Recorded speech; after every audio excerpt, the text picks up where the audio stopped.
Hi friends, അസ്സലാമു അലൈക്കും. Welcome back. നമുക്ക് വളരെ എളുപ്പത്തിൽ രണ്ട് ചേരുവ വെച്ചിട്ട് നല്ല അടിപൊളിയായിട്ടുള്ള ഒരു സ്നാക്ക് റെഡിയാക്കാം. ഗസ്റ്റൊക്കെ വരുമ്പോൾ ഇത് പെട്ടെന്ന് തന്നെ റെഡിയാക്കാം. നിങ്ങളോട് ചോദിക്കും ഇതിൻ്റെ സീക്രട്ട് എന്താണെന്ന്. അപ്പോൾ നമുക്ക് എന്താണെന്ന് കണ്ടു നോക്കാം. ആദ്യമായിട്ട് കാണുന്ന കൂട്ടുകാരുണ്ടെങ്കിൽ ഒന്ന് സബ്സ്ക്രൈബ് ചെയ്ത് സപ്പോർട്ട് ചെയ്യട്ടെ. എന്നാൽ ശരി, നമുക്ക് വേഗം വീഡിയോ എന്താണെന്ന് കണ്ടു നോക്കാം. നമുക്കൊരു പാൻ വെച്ച് കൊടുക്കാം. പാൻ നല്ലവണ്ണം ചൂടാവണം. ചൂടായതിന് ശേഷം ഞാനിപ്പോൾ ഇതിലോട്ട് അരക്കപ്പ് റവ ചേർക്കുന്നുണ്ട്. വറുത്തതോ വറുക്കാത്തതോ ഏത് റവ വേണമെങ്കിലും എടുക്കാം.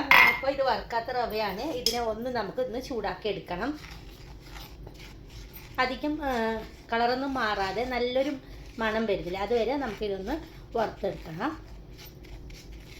റവക്ക് നല്ലൊരു മണം ഒക്കെ വരുന്നുണ്ട്. ഇതിലോട്ട് ഒരു 1/4 ടീസ്പൂണും താഴെ ഉപ്പ് ചേർത്ത് കൊടുക്കാം. പിന്നെ അതേപോലെ തന്നെ 1/4 ടീസ്പൂൺ താഴെ മഞ്ഞൾപ്പൊടി. ഇതിന് പകരം നിങ്ങൾക്ക് കളർ വേണമെങ്കിലും ചേർക്കാം. ഞാനിവിടെ മഞ്ഞളാണ് ചേർത്തിട്ടുള്ളത്, കളർ ചേർക്കുന്നില്ല. ഒന്നും കൂടി ഒന്ന് മിക്സാക്കി കൊടുക്കാം. ഇതേപോലെ ഒന്ന് മിക്സാക്കിയതിന് ശേഷം 2 സ്പൂണ് പഞ്ചസാര കൂടി ചേർക്കുന്നുണ്ട്. ഇത് നിങ്ങളുടെ ഇഷ്ടത്തിനനുസരിച്ചിട്ട് ചേർക്കാം കേട്ടോ. ഇപ്പം ഞാനിവിടെ 2 സ്പൂണ് ചേർത്തിട്ടുള്ളത് ഈ സ്പൂണിന്. എന്നിട്ട് നമുക്ക് മിക്സാക്കിയതിന് ശേഷം ഇനി നമുക്ക് തീ ഒന്ന് കുറച്ച് കൊടുക്കണം. ഇതിലോട്ട് 1 കപ്പ് പാൽ ഒഴിച്ച് കൊടുക്കുന്നുണ്ട്. 1/2 കപ്പ് റവയാണ് ഞാൻ എടുത്തിട്ടുള്ളത്. ഇതിലോട്ട് അതേ കപ്പിൽ തന്നെ 1 കപ്പ് പാൽ. എന്നിട്ട് നമുക്ക് എല്ലാം കൂടി ഒന്ന് കട്ടയില്ലാതെ ഒന്ന് മിക്സാക്കി കൊടുക്കുക. അതാണ് ഞാൻ പറഞ്ഞത്, ഇത് പാൽ ഒഴിക്കുന്ന സമയത്ത് തീ ഒന്ന് കുറച്ച് കൊടുക്കണം. ഇല്ലെങ്കിൽ പെട്ടെന്ന് തന്നെ നമുക്ക് ഇത് ഡ്രൈ ആയി പോവും. മിക്സാക്കിയതിന് ശേഷം നമുക്ക് തീ ഒരല്പം കൂട്ടിക്കൊടുത്താൽ മതി. പെട്ടെന്ന് തന്നെ ഇത് ഉറച്ച് കിട്ടും. അപ്പോൾ ഇടയ്ക്കിടയ്ക്ക് ഇങ്ങനെ ഒന്ന് ഇളക്കി കൊടുക്കുക. അപ്പോൾ നമുക്ക് എല്ലാ രീതിയിലും ഈ പാൽ എത്തുകയും ചെയ്യും. ആദ്യമായിട്ട് കാണുന്ന കൂട്ടുകാരെങ്കിലും ഉണ്ടെങ്കിൽ റെസിപ്പി ഇഷ്ടപ്പെടും തീർച്ചയായും. ഞാൻ തന്നെ ഗ്യാരണ്ടി പറയുന്നത് നല്ല ടേസ്റ്റാണ്. അപ്പോൾ ഒന്ന് സബ്സ്ക്രൈബ് ചെയ്ത് സപ്പോർട്ട് ചെയ്യുമല്ലോ. ഇപ്പം നമുക്ക് പാലൊന്ന് ഉറക്കുന്നത് വരെ ഒന്ന് ഇങ്ങനെ ഇളക്കിക്കൊണ്ടേയിരിക്കാം. കണ്ടല്ലോ, കുറച്ചൊക്കെ കട്ടിയായി തുടങ്ങുന്നുണ്ട്. ഇതിലോട്ട് 1 ടേബിൾ സ്പൂണ് മൈദപ്പൊടി അത് ചേർക്കുന്നുണ്ട്. എന്നിട്ട് നമുക്ക് വീണ്ടും ഇതൊന്ന് ഇളക്കി കൊടുക്കാം. കട്ടകളില്ലാതെ വേണം ഇളക്കിയെടുക്കാനായിട്ട്. എന്നിട്ട് നമുക്ക് ഒന്നും കൂടി പാലൊക്കെ വറ്റിച്ചിട്ടെടുക്കാം. അപ്പോൾ നല്ലൊരു കട്ടിയുള്ള മാവായിട്ട് നമുക്ക് കിട്ടും. കണ്ടല്ലോ, പാനിൽ നിന്നൊക്കെ വിട്ട് വരുന്നുണ്ട്. ഇനി നമുക്ക് ഇതിലോട്ട് ഒരു 1/4 ടീസ്പൂണ് നെയ്യും കൂടി ചേർക്കാം. അപ്പോൾ നമുക്ക് നല്ല വൃത്തിയായിട്ട് ഇതൊന്ന് പാനിൽ നിന്ന് കിട്ടുന്നതായിരിക്കും. അതിന് വേണ്ടിയിട്ടാണ് ലാസ്റ്റ് നെയ്യ് ചേർത്തത്. നിങ്ങൾക്ക് ഇതിന് പകരമായിട്ട് ഓയിൽ ചേർത്താലും മതി. ഇത് ഞാൻ പ്ലേറ്റിലോട്ട് മാറ്റിയിട്ടുണ്ട്. ഇനി നമുക്ക് ഇതിനൊന്ന് മൂടി വെച്ച് കൊടുക്കണം. അപ്പോഴത്തേക്കും ഒന്നും കൂടി നല്ല സോഫ്റ്റായിട്ട് കിട്ടും. അതിനായിട്ടാണ് മൂടി വെച്ച് കൊടുക്കാൻ പറയുന്നത്. ഇനി നമുക്ക് അതേ പാനിൽ തന്നെ ഒരു 1/4 കപ്പ് തേങ്ങാച്ചിരകി ചേർക്കാം. 1 ടീസ്പൂണ് പഞ്ചസാരയും കൂടി ചേർക്കുന്നുണ്ട്.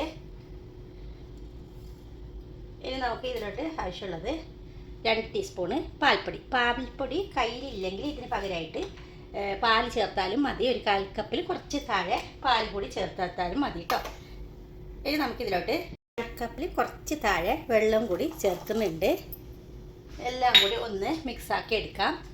ഞാൻ പറഞ്ഞു പാൽപ്പൊടി ഇല്ലെങ്കിൽ 1/4 കപ്പിൽ താഴെ പാലെടുത്താൽ മതി.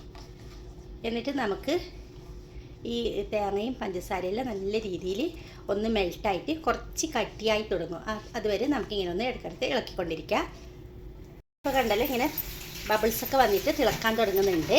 അപ്പോൾ നമുക്ക് ഇതിൽ നിങ്ങൾക്ക് ഈ സമയം വേണമെങ്കിൽ ഫ്ലേവറിന് വേണ്ടിയിട്ട് ഏലക്കയോ വാനില എസൻസോ ചേർക്കാം.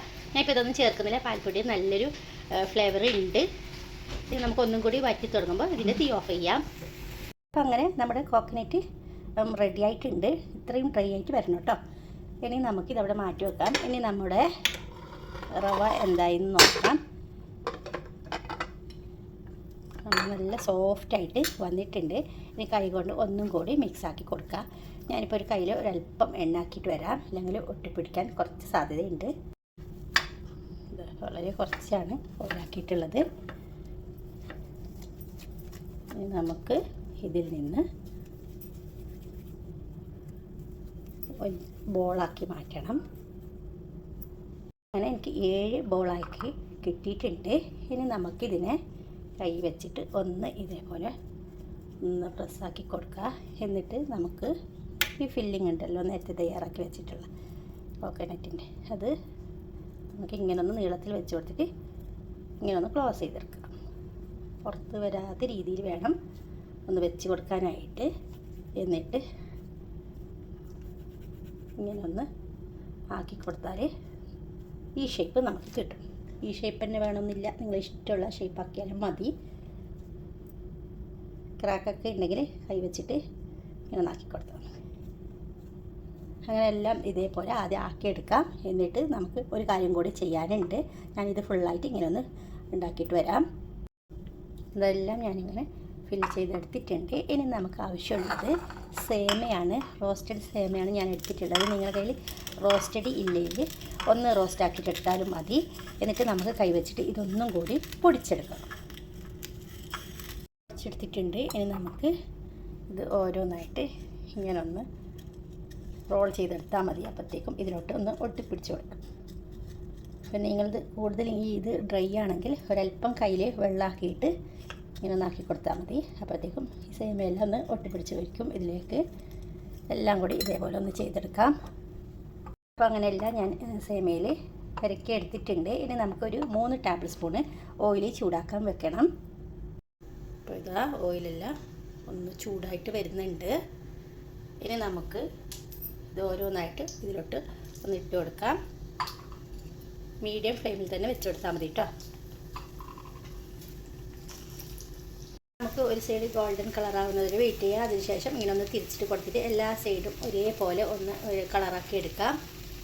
അങ്ങനെ ഇപ്പോൾ ഇത് റെഡി ആയിട്ടുണ്ട്. നമുക്ക് ബാക്കിയുള്ളതും ഇതേപോലെ ഒന്ന് ഫ്രൈ ചെയ്തിട്ട് കോരി മാറ്റാം. ഞാൻ എല്ലാം ഫ്രൈ ചെയ്തെടുത്തിട്ടുണ്ട്. ഇനി ഞാൻ നിങ്ങൾക്ക് കട്ട് ചെയ്തിട്ട് ഇതിൻ്റെ അകത്തും കൂടി ഒന്ന് കാണിച്ചു തരാം. നല്ല പുറമെ നല്ല ക്രിസ്പിയാണ്, അകത്ത് നല്ല സോഫ്റ്റ് ആയിട്ടുള്ള നല്ലൊരു പലഹാരമാണ്. തീർച്ചയായും ട്രൈ ചെയ്ത് നോക്കുമെന്ന് വിശ്വസിക്കുന്നു. ഇഷ്ടമായാൽ ലൈക്ക് ചെയ്യാനും ഷെയർ ചെയ്യാനൊന്നും മറക്കരുത്.